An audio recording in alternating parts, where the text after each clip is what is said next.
അപ്പം ഇന്നിപ്പം പറയുന്ന ഒരു മെസ്സേജ്, ഞാൻ ഡ്രൈവിംഗ് പഠിക്കുന്ന കുട്ടികൾ, ഇപ്പം നമ്മൾ ഡ്രൈവിംഗ് വന്നു, ഇപ്പം രണ്ടാമത്തെ ദിവസത്തെ ക്ലാസ്സിലാണ് നമ്മൾ ഈ വീഡിയോ റെക്കോർഡ് ചെയ്യുന്നത്. അപ്പോൾ ഇപ്പോൾ ഡ്രൈവിംഗ് പഠിക്കുന്ന കുട്ടികൾ, അതുപോലെ ഡ്രൈവിംഗ് പഠിച്ചുകൊണ്ടിരിക്കുന്ന കുട്ടികൾ, അതുപോലെ ഡ്രൈവിംഗ് ടെസ്റ്റ് കഴിഞ്ഞ കുട്ടികൾ, ഇവർക്ക് എല്ലാവർക്കും ഉപയോഗപ്പെടുന്ന ഒരു വീഡിയോ ആണ് ഇപ്പോഴും നമ്മൾ അയക്കുന്നത്. ഇതൊക്കെ സശ്രദ്ധം കാണുക. പക്ഷേ ഇപ്പോഴും ഞാൻ പറയുന്ന ഈ കാര്യങ്ങൾ ഇന്നിപ്പോൾ രണ്ടാമത്തെ ദിവസമായ കുട്ടിക്ക് ഒരുപക്ഷെ പിടികിട്ടണമെന്നില്ല. പക്ഷേ ടെസ്റ്റ് ഫെയിലായ കുട്ടികൾക്ക് നന്നായി പിടികിട്ടും. നമ്മൾ പറഞ്ഞു വരുന്നത്, ഒരു വാഹനത്തിനെ, ഒരു കാറ് നമ്മൾ ഓടിക്കാൻ എല്ലാ കുട്ടികൾക്കും പെട്ടെന്ന് പഠിച്ചെടുക്കാൻ പറ്റില്ല. ചിലർക്ക് വളരെ കുറച്ച് ദിവസങ്ങൾ കൊണ്ട് തന്നെ നന്നായി കാർ ഓടിക്കുന്ന സ്റ്റേജിലെത്തും. ചിലർക്ക് നമ്മൾ ഈ പ്ലാൻ ചെയ്ത 30 ദിവസങ്ങൾ കൊണ്ടും അവർക്ക് ആ സ്റ്റേജിൽ എത്താൻ കഴിയില്ല. ആ എത്താൻ കഴിയാത്തത് നമ്മൾ പഠിപ്പിച്ച കാര്യങ്ങൾ അതുപോലെ ആ കുട്ടിക്ക് ചെയ്തെടുക്കാൻ കഴിയാത്തതുകൊണ്ടാണ്. അപ്പോൾ അതിൻ്റെ കാരണങ്ങൾ നമ്മൾ പല വീഡിയോയിലും പറഞ്ഞിട്ടുണ്ട്. ചിലപ്പോൾ ടെൻഷനായിരിക്കാം, പേടിയായിരിക്കാം, അപ്പോൾ ആ കാരണങ്ങളൊക്കെ ഉണ്ടാവും. അപ്പോൾ ഏത് ടെൻഷനും ഏത് പേടിയുണ്ടെങ്കിലും അതിനെല്ലാം മാറ്റി വെച്ചുകൊണ്ട് നന്നായി കാർ ഓടിച്ച് പെർഫോം ചെയ്ത് കാണിച്ചാൽ മാത്രമേ നമ്മൾ ഡ്രൈവിംഗ് ടെസ്റ്റ് പാസ്സാവുള്ളൂ. നാളെ നമ്മൾ സ്വയം വണ്ടി ഓടിക്കുമ്പോൾ ഒരാൾ റോഡിൻ്റെ കുറുകെ ചാടിക്കഴിഞ്ഞാൽ ആ സ്പോട്ടിൽ ഹോൺ അടിക്കുകയോ ബ്രേക്ക് ചെയ്ത് നിർത്തുകയോ ചെയ്താൽ മാത്രമേ ഒരു അപകടത്തിന് ഒഴിവാക്കാൻ കഴിയൂ. അപ്പോൾ അവിടെ ഞാൻ ടെൻഷനുള്ള കുട്ടിയാണ്, ഞാൻ പേടിയാവുന്ന കുട്ടിയാണ് എന്ന് പറഞ്ഞാൽ കോടതി പോലും നമുക്ക് എക്സംഷൻ തരില്ല. അപ്പോൾ ആ രീതിയിൽ ഡ്രൈവിംഗ് പഠിക്കുന്ന ഒരു കുട്ടി മാറണം. ആ മാറ്റമാണ് ഡ്രൈവിംഗ് സ്കൂളിൽ നിന്ന് തുടങ്ങുന്നത്. അപ്പോൾ നമ്മൾ ഫസ്റ്റിൽ 2 ദിവസത്തെ ക്ലാസ്സുകൾ സ്റ്റിയറിങ്ങിനെ കുറിച്ചാണ് പഠിപ്പിക്കുന്നത്. അപ്പോൾ അവിടെ സ്റ്റിയറിങ്ങിനെ നമ്മൾ യഥേഷ്ടം നമ്മളെ ഗ്രൗണ്ടിനകത്ത് റൈറ്റും ലെഫ്റ്റും എല്ലാം നമ്മൾ തിരിക്കുക. അപ്പോൾ എവിടെ നമ്മൾ സ്റ്റിയറിങ്ങിനെ തിരിച്ചാലും തിരിച്ച് അതിനെ ലെവൽ പൊസിഷനിൽ കൊണ്ട് നിർത്താൻ നിങ്ങൾക്ക് കഴിയുന്നുണ്ടോ എന്ന് പഠിച്ചുകൊണ്ടിരിക്കുന്ന കുട്ടികൾ ചിന്തിക്കുക. അത് ഞാൻ ഈ പറഞ്ഞ 3 കാറ്റഗറിയിൽപ്പെട്ട കുട്ടികൾ, ഇന്നിപ്പോൾ ഡ്രൈവിംഗ് തുടങ്ങിയ രണ്ടാമത്തമായ കുട്ടികൾ, അല്ലെങ്കിൽ 10 ദിവസത്തിൽ കൂടുതൽ പിന്നിട്ട കുട്ടികൾ, അല്ലെങ്കിൽ 10 ദിവസത്തിനകം, അല്ലെങ്കിൽ ടെസ്റ്റ് ഫെയിൽ, ഏത് ഈ വീഡിയോ കാണുന്ന എല്ലാ കുട്ടികളും, നമ്മുടെ സ്റ്റുഡൻസുള്ള എല്ലാ കുട്ടികളും ഇത് നിങ്ങൾ സ്വയം നോക്കുക. അങ്ങനെ എനിക്ക് ഇങ്ങോട്ട് തിരിച്ചാലും സ്റ്റിയറിങ്ങിനെ ലെവലാക്കാൻ പറ്റുന്നുണ്ട്. അങ്ങനെ പറ്റുന്നില്ലെന്നുണ്ടെങ്കിൽ നിങ്ങൾക്ക് സ്റ്റിയറിംഗ് ബാലൻസ് ആയിട്ടില്ല എന്നർത്ഥം. അപ്പോഴങ്ങനെ എങ്ങോട്ട് നമ്മൾ തിരിച്ചാലും തിരിച്ച് നമ്മൾ ആ സ്റ്റിയറിങ്ങിനെ ലെവൽ പൊസിഷനിൽ കൊണ്ടുവരണമെങ്കിൽ ആ വണ്ടി ഓടിക്കുന്ന കുട്ടിക്ക് അതിനെ സംബന്ധിക്കുന്ന ഒരു ധാരണ ഉണ്ടാവണം. ഇപ്പം നമ്മൾ ഒരു വളവിനകത്തോട്ട് കയറുകയാണ്. അപ്പോൾ അതിപ്പോൾ വലത്തോട്ട് വളവിനകത്ത് കയറി കഴിഞ്ഞാൽ വലത്തോട്ട് ആ വളവിനകത്തോട്ട് കയറിയിട്ട് പിന്നെ വണ്ടി വലത്തോട്ട് പോകരുത്. ബോഡി ലെവലാകുമ്പോൾ നമ്മൾ 2 റൗണ്ട് സ്റ്റിയറിംഗ് റിട്ടേൺ ചെയ്യണം. അതുപോലെ ലെഫ്റ്റിലോട്ട് നമ്മൾ വളവ് തിരിക്കണം. അപ്പോൾ ലെഫ്റ്റിലോട്ട് വളവ് തിരിക്കുമ്പോഴും ഇപ്പോൾ ഈ പറയുന്ന വളരെ ഷാർപ്പായിട്ടുള്ള പോക്കറ്റ് റോഡുകൾ, ഇടവഴികളുടെ വളവുകളാണ് ഈ പറയുന്നത്. അപ്പോൾ അവിടെ നമ്മൾ ഇടത്തോട്ട് തിരിച്ചു കഴിഞ്ഞാൽ ആ വളവ് കഴിയുമ്പോൾ വണ്ടി ലെവലാവണം. അങ്ങനെ സ്റ്റിയറിങ്ങിനെ ലെവലാക്കാനുള്ള അല്ലെങ്കിൽ സ്റ്റഡി ആക്കാനുള്ള പ്രാക്ടീസാണ് ആദ്യത്തെ 4 ദിവസത്തെ ക്ലാസ്സിൽ നമ്മൾ ഡ്രൈവിംഗ് സ്കൂളിൽ നടക്കുന്നത്. അപ്പോൾ അവിടെ നമ്മൾ അനായാസം സ്റ്റിയറിംഗ് തിരിച്ചും ബോഡിയെ ലെവലാക്കുന്ന ഒരു പ്രാക്ടീസ് നിങ്ങൾ നേടിയെടുക്കണം. അപ്പോൾ ഡ്രൈവിംഗ് സ്കൂളിൽ നമ്മളെ ഗ്രൗണ്ടിലെ ക്ലാസ് സ്റ്റാർട്ട് ചെയ്യുമ്പോൾ നിങ്ങളെ പഠിപ്പിക്കുന്ന ഇൻസ്ട്രക്ടർ, കാറ്, സമയ സൗകര്യങ്ങൾ ഇതെല്ലാം വേണം. പക്ഷേ അവിടെ നിങ്ങൾക്ക് വേണ്ടത്ര പോലെ പെർഫോം ചെയ്യാൻ കഴിയില്ലെങ്കിൽ നമ്മൾ ഡ്രൈവിംഗ് സ്കൂളിൽ ഡെമോൺസ്ട്രേഷൻ സിസ്റ്റം ഉണ്ട്. ഇവിടെ ഇരുന്നു കൊണ്ട് അൺലിമിറ്റഡ് എത്ര 1 ദിവസമോ 2 ദിവസമോ മുഴുവൻ നിങ്ങൾ ഇവിടെ ഇരുന്ന് ചെയ്ത് പ്രാക്ടീസ് ചെയ്ത് അത് റെഡിയാക്കാൻ കഴിയുമെങ്കിൽ നിങ്ങൾക്ക് സ്റ്റിയറിംഗ് ബാലൻസ് കിട്ടിയെന്നർത്ഥം.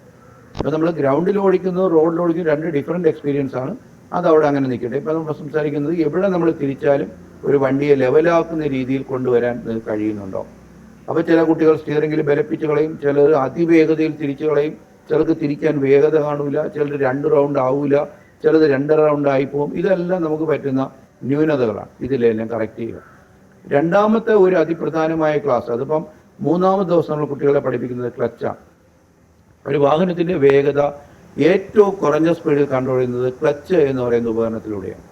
അപ്പം നമുക്കറിയാം, ക്ലച്ച് റിലീസ് ചെയ്ത് ആ വണ്ടി പോകുന്ന ഒരു പോയിന്റ് ഉണ്ട്. നമ്മൾ അതിനെ പറയുന്ന പേര് ക്ലച്ചിൻ്റെ ഹാഫ് ക്ലച്ച്, അല്ലെങ്കിൽ മൂവിങ് പൊസിഷൻ, അല്ലെങ്കിൽ ബൈറ്റിംഗ് പോയിന്റ് എന്നാണ്. ഈ ബൈറ്റിംഗ് പോയിന്റിൽ ക്ലച്ച് നിർത്തിയെടുക്കാൻ കഴിയുന്ന ഒരാളിന് മാത്രമേ ഒരു വാഹനത്തിനെ സ്വയം മുൻപിലോട്ടോ പുറകിലോട്ടോ ക്രിട്ടിക്കൽ ഏരിയയിലോ ഒക്കെ നമുക്ക് വണ്ടി എടുക്കാൻ പറ്റുള്ളൂ. അപ്പോൾ ഇവിടെ നമ്മൾ ആദ്യം പഠിപ്പിക്കുമ്പോൾ ക്ലച്ചിൻ്റെ ഹാഫ് ക്ലച്ചിനെ കുറിച്ച് മാത്രമേ പഠിപ്പിക്കുന്നുള്ളൂ. ഇപ്പോൾ ഇറങ്ങുന്ന വണ്ടികളെല്ലാം ഹൈ സ്പീഡ് എഞ്ചിനുകളാണ്.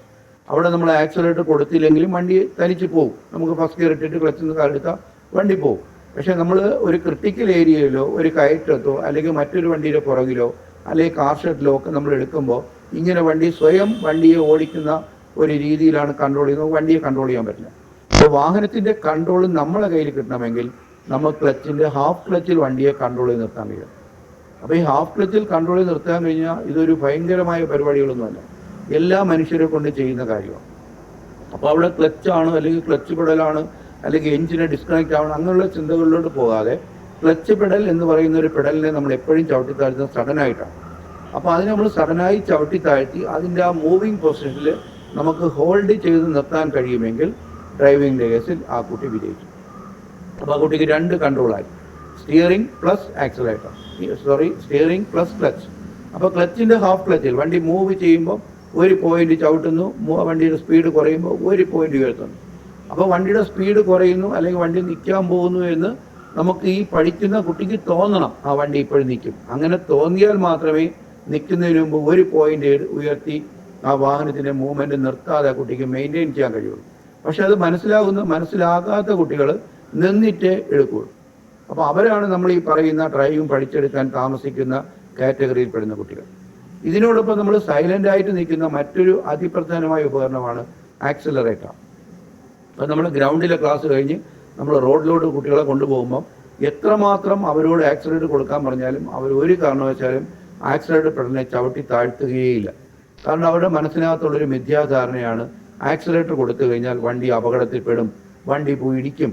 അപ്പോൾ പഠിപ്പിക്കുന്ന അധ്യാപകൻ ആക്സിലറേറ്റർ കൊടുക്കൂ അല്ലെങ്കിൽ ചവിട്ടൂ എന്നിങ്ങനെ നിരന്തരം വിളിച്ചുകൊണ്ടിരിക്കുമ്പോൾ ഒരു 5 പ്രാവശ്യം വിളിക്കുമ്പോൾ 5ാമത്തെ പ്രാവശ്യം അവർ ശകല ആക്സിലറേറ്റർ കൊടുക്കും. അപ്പോൾ ഇത്തരം കുട്ടികളൊന്നും ഡ്രൈവിങ്ങിൻ്റെ ആ ഒരു ടോപ്പ് ലെവലിൽ അല്ലെങ്കിൽ ഇവിടുത്തെ ഡ്രൈവിങ്ങിൻ്റെ 30 ദിവസം കൊണ്ട് നമ്മുടെ ഡ്രൈവിങ്ങിൻ്റെ പഠനം കഴിയുമ്പോൾ പ്രാക്ടീസ് ലെവലിൽ വരാറില്ല. അവർ ഡ്രൈവിംഗ് പഠിച്ചിറങ്ങുന്ന കുട്ടികളെ പോലെ അറപ്പും അല്ലെങ്കിൽ ഓരോ കാര്യങ്ങൾ ചെയ്യുന്നതിനും സമയതാമസം എടുത്ത് മാത്രമേ അവരൊന്ന് വൈൻഡപ്പ് ചെയ്യൂ. അപ്പോൾ ഓരോ കുട്ടികളെയും 30 ദിവസം കൊണ്ട് സ്വന്തമായി നിങ്ങൾക്കൊരു കാറുണ്ടെന്നുണ്ടെങ്കിൽ ആ കാർ ഓടിക്കാൻ കഴിയുന്ന ഒരു പ്രാപ്തി വരുത്തുന്നതിന് വേണ്ടിയാണ് നമ്മൾ ഇത്തരം വീഡിയോ മെസ്സേജുകളിലൂടെയും വോയിസ് മെസ്സേജുകളിലൂടെയും ടെക്സ്റ്റ് മെസ്സേജിലൂടെയും കുട്ടികളെ നമ്മൾ അപ്ഡേറ്റ് ചെയ്യുന്നത്. പക്ഷേ ചില കുട്ടികളൊന്നും ഇത്തരം മെസ്സേജ് കേൾക്കുകയോ അല്ലെങ്കിൽ പറ്റുന്ന മിസ്റ്റേക്കുകളെ കുറിച്ച് അനലൈസ് ചെയ്യുകയോ അല്ലെങ്കിൽ ഇന്ന് ഓടിച്ചതിനേക്കാൾ നന്നായി ഓടിക്കണം എന്ന് അവർ താല്പര്യപ്പെടുകയോ ചെയ്യില്ല. അപ്പോൾ ആ താല്പര്യം കുട്ടികളിൽ വരാത്തിടത്തോളം കാലം നമുക്ക് അവരെ നമ്മൾ ഡ്രൈവിംഗ് സ്കൂളിൽ എന്താണോ പ്ലാൻ ചെയ്യുന്നത് ആ ലെവലിൽ കുട്ടികളെ ഉയർത്തിയെടുക്കാൻ കഴിയും. അപ്പോൾ ചുരുക്കം എന്ന് പറയുന്നത് ഒരു വാഹനത്തിനെ നിയന്ത്രിക്കുന്ന ഏറ്റവും പ്രധാനപ്പെട്ട ഉപകരണം എന്ന് പറയുന്നത് ഒന്ന് സ്റ്റിയറിംഗ്, അത് യഥേഷ്ടം തിരിക്കാനും തിരിച്ചിരിക്കുന്ന കപ്പാസിറ്റി പഠിക്കുന്ന കുട്ടി നേടിയെടുക്കുക. 2ാമത് ക്ലച്ചാണ്. ഒരു വാഹനത്തിൻ്റെ വേഗത ഏറ്റവും കുറഞ്ഞ സ്പീഡിൽ കൺട്രോൾ ചെയ്യുന്നത് ക്ലച്ചിൻ്റെ ഹാഫ് ക്ലച്ചിലൂടെയാണ്. ഹാഫ് ക്ലച്ചിൻ്റെ വിശദമായ വീഡിയോ മറ്റ് വീഡിയോയിലൂടെ നമ്മൾ ഇട്ടിട്ടുണ്ട്. അപ്പോൾ അവിടെ നിന്ന് ഹാഫ് ക്ലച്ചിനെ കുറിച്ച് കാണുമ്പോൾ ആ ഹാഫ് ക്ലച്ച് കൺട്രോൾ പിടികിട്ടും. 3ാമത്തെ കേസ് ആക്സിലേറ്ററാണ്. ആക്സിലേറ്റർ എന്ന് പറഞ്ഞാൽ എഞ്ചിൻ്റെ പവറാണ്. ആക്സിലേറ്റർ കൊടുത്തു വെച്ച് വേണം നമ്മൾ ക്രിട്ടിക്കൽ ഏരിയയിൽ ക്ലച്ച് കൺട്രോൾ ചെയ്യേണ്ടത്. പ്രത്യേകിച്ച് സെക്കൻഡ് ഗിയറുകളിൽ അല്ലെങ്കിൽ ഫസ്റ്റ് ഗിയറിലെ വണ്ടി ഒരു കുഴിയിൽ നിൽക്കുന്നു അല്ലെങ്കിൽ അവിടെ നിന്ന് കയറ്റുക അല്ലെങ്കിൽ ക്രിട്ടിക്കലായിട്ടുള്ളൊരു ഏരിയ. ഇന്നലെ തന്നെ ഒരു കുട്ടി ഡ്രൈവിംഗ് ഇൻഡസ്ട്രി ഫെയിലായതിൻ്റെ കാരണം പറഞ്ഞാൽ ഒരു ഓടിച്ച് വന്ന കുട്ടി കൊണ്ട് നിർത്തിയത് വണ്ടിയെ ബോഡി ലെവലാക്കുന്നതിന് ഇടത്തോട്ട് ചരിച്ചാണ് നിർത്തിയത്. അപ്പോൾ ഇടത്തോട്ട് ചരിച്ചപ്പോൾ തൊട്ട് ഫ്രണ്ടിൽ ഒരു തൂണുണ്ട്. അപ്പോൾ അടുത്ത കുട്ടി ഈ തൂണ് ശ്രദ്ധിക്കാതെ എടുത്തു കഴിഞ്ഞാൽ ആ തൂണിൽ പോയി ഇടിക്കും.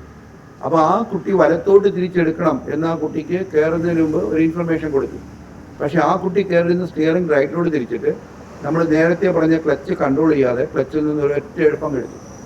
അപ്പോൾ വണ്ടി മെയിൻ റോഡിന് കുറുകെ കയറിപ്പോയി. അപ്പോൾ എതിരെ ഒരു ബൈക്ക് അല്ലെങ്കിൽ നമ്മുടെ കാറിന് ചേർന്നൊരു ബൈക്ക് വന്നിരുന്നെങ്കിൽ അത് അപകടത്തിൽപ്പെടുമായിരുന്നു. അപ്പോൾ എന്തുകൊണ്ട് ഇത്രയും ക്ലാസ്സുകൾ കഴിഞ്ഞൊരു കുട്ടിക്ക് തോന്നിയില്ല ഇങ്ങനെ പോയാൽ തൂണിൽ പോയിരിക്കും, അപ്പോൾ ഞാൻ സ്റ്റിയറിങ്ങിനെ ഫുള്ള് റൈറ്റ് തിരിക്കണം, ക്ലച്ചിലൂടെ സ്പീഡ് കൺട്രോൾ ചെയ്യണം, റോഡിൽ കയറിയ ഉടൻ സ്റ്റിയറിങ്ങിനെ വീണ്ടും തിരിച്ചു തിരിക്കണം, ബോഡി ലെവലാകുമ്പോൾ റിട്ടേൺ ചെയ്യണം. അപ്പോൾ സ്റ്റിയറിങ്ങിൻ്റെ 3 സ്റ്റേജുകൾ നമ്മൾ പാർക്കിംഗ് നമ്മളെ ഗ്രൗണ്ടിലെ 2ാമത്തെ ദിവസം നമ്മൾ പഠിച്ച കാര്യമാണ്. അപ്പോൾ ഇക്കാര്യങ്ങളൊക്കെ നിങ്ങൾ മനസ്സിൽ പ്ലാൻ ചെയ്തെടുത്താൽ മാത്രമേ സ്വന്തമായി കാർ ഓടിക്കാൻ പറ്റുന്ന സ്റ്റേജിലെത്തുള്ളൂ. അപ്പോൾ 30 ദിവസം വരെ നിങ്ങൾക്ക് പ്രത്യേകിച്ച് പേയ്മെൻറ്റോ കാര്യങ്ങളോ ഒന്നുമില്ല. മാക്സിമം നിങ്ങൾക്ക് കിട്ടുന്ന ക്ലാസ്സുകളെ നിങ്ങൾ പരമാവധി പ്രയോജനപ്പെടുത്തുക. പക്ഷേ 30 ദിവസം കൊണ്ട് നിങ്ങൾക്ക് പഠിച്ചെടുക്കാൻ കഴിഞ്ഞില്ലെന്നുണ്ടെങ്കിൽ പിന്നെയുള്ള ഓരോ ദിവസം ക്ലാസ്സിനും നിങ്ങൾ പേയ്മെൻറ്റ് ചെയ്താണ് ക്ലാസ് അറ്റൻഡ് ചെയ്യേണ്ടത്. അതിൻ്റെ കാരണം എന്നാൽ 30 ദിവസം നിങ്ങളെ പരമാവധി പഠിപ്പിച്ചു, നിങ്ങൾക്ക് പഠിച്ചെടുക്കാനുള്ള ഒരുപാട് ഓപ്പർച്യൂണിറ്റീസ് ഉണ്ടായിരുന്നു, അതൊന്നും നിങ്ങൾ യൂട്ടിലൈസ് ചെയ്യില്ല. അപ്പോൾ അങ്ങനെയാണെന്നുണ്ടെങ്കിൽ പിന്നെ ഇനി നിങ്ങളെ പഠിപ്പിച്ചിട്ട് കാര്യമില്ല. കാരണം 30 ദിവസം കൊണ്ട് പഠിപ്പിച്ച കാര്യങ്ങളെല്ലാം നിങ്ങളിൽ അന്തർലീനമായി കിടപ്പുണ്ട്. അപ്പോൾ ഇനി നിങ്ങൾ നിരന്തരം വണ്ടി ഓടിക്കുമ്പോൾ ഓട്ടോമാറ്റിക്കായിട്ട് നിങ്ങൾക്ക് സ്റ്റിയറിംഗ് ബാലൻസ് വരികയും ക്ലച്ച് കൺട്രോൾ വരികയും ആക്സിലേറ്റർ കൊടുക്കാനുള്ള ആ ഒരു ടെക്നിക്ക് പിടികിട്ടുകയും ചെയ്യും. പക്ഷെ അവിടെയെല്ലാം നിങ്ങൾ ഒരുപാട് പേയ്മെൻറ്റ് ചെയ്ത് മാത്രമേ പഠിക്കാൻ പറ്റുള്ളൂ. അപ്പോൾ നിങ്ങൾക്ക് ഡ്രൈവിംഗ് സ്കൂളിലെ 30 ദിവസത്തെ ക്ലാസ്സുകൾ എന്ന് പറഞ്ഞാൽ നിങ്ങൾക്ക് ഇവിടെ വന്നതിൻ്റെ ഏറ്റവും 30 ദിവസങ്ങൾ എന്ന് പറയുന്നത് നിങ്ങളെ 30 ദിവസത്തെ സുവർണ്ണ നിമിഷങ്ങളാണ്. ഇതിനെ മാക്സിമം നമ്മൾ ഏതൊരു കാര്യവും പഠിച്ചാൽ മാത്രമേ നമുക്ക് ചെയ്യാം. PSC ടെസ്റ്റ് പോകുമ്പോഴത്തേക്ക് നമുക്ക് ചുമ്മാ പോയി പരീക്ഷ എഴുതാൻ പറ്റില്ല. നമ്മൾ രാത്രി ഉറക്കമൊഴിഞ്ഞ് പുസ്തകങ്ങൾ റെഫർ ചെയ്ത് കാണാതെ പഠിച്ച് പോയാണ് എക്സാം എഴുതുന്നത്. അതുപോലെ തന്നെ ഡ്രൈവിങ്ങിന് വേണ്ടി എല്ലാ ദിവസങ്ങളിലും അരമണിക്കൂർ ടൈം നിങ്ങൾ സ്പെൻഡ് ചെയ്യണം.